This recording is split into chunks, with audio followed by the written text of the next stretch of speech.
Today we began Chapter 2, Section 1. We began talking about rocks in general. Rocks can be made of one or more minerals. That means that a single mineral can be a rock, or a rock can be made of many minerals at the same time. Why are they valuable? Well, throughout history we use them for tools like knives.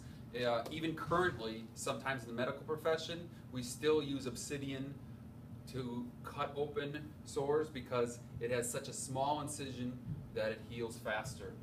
We use them in buildings back in the day with limestone, in modern times with concrete. We can also tell history. We can date rocks using radioactivity if it's over 1 million years, and we can also date it with the carbon in it if it is somewhat younger. So it helps give us a picture of history before it was written. We also talked about the rock cycle. Just like you studied the water cycle in 5-6, we're studying the rock cycle, which we began talking about in 3rd and 4th grade. We started with melted rock. Way down underneath, towards the core of our earth, not the very core, but above that is floating melting rock. When that cools, it becomes igneous rock. Igneous is formed under heat. So we have heat, melted rock, the moment it cools, it's igneous.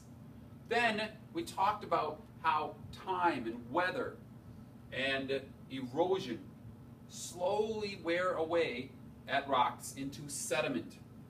At this point, they're just pieces like sand on a beach. But as we know, sediment on top of itself, on top of itself, on top of itself, starts to create pressure. With enough pressure, we have sedimentary rock. So sedimentary rock is made from pressure.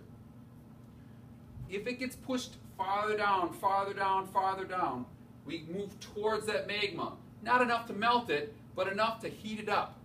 With that increased pressure and the heat from above, down below, we now have metamorphic rock. That big change that we talked about in the last unit. So now we have heat and pressure creating metamorphic.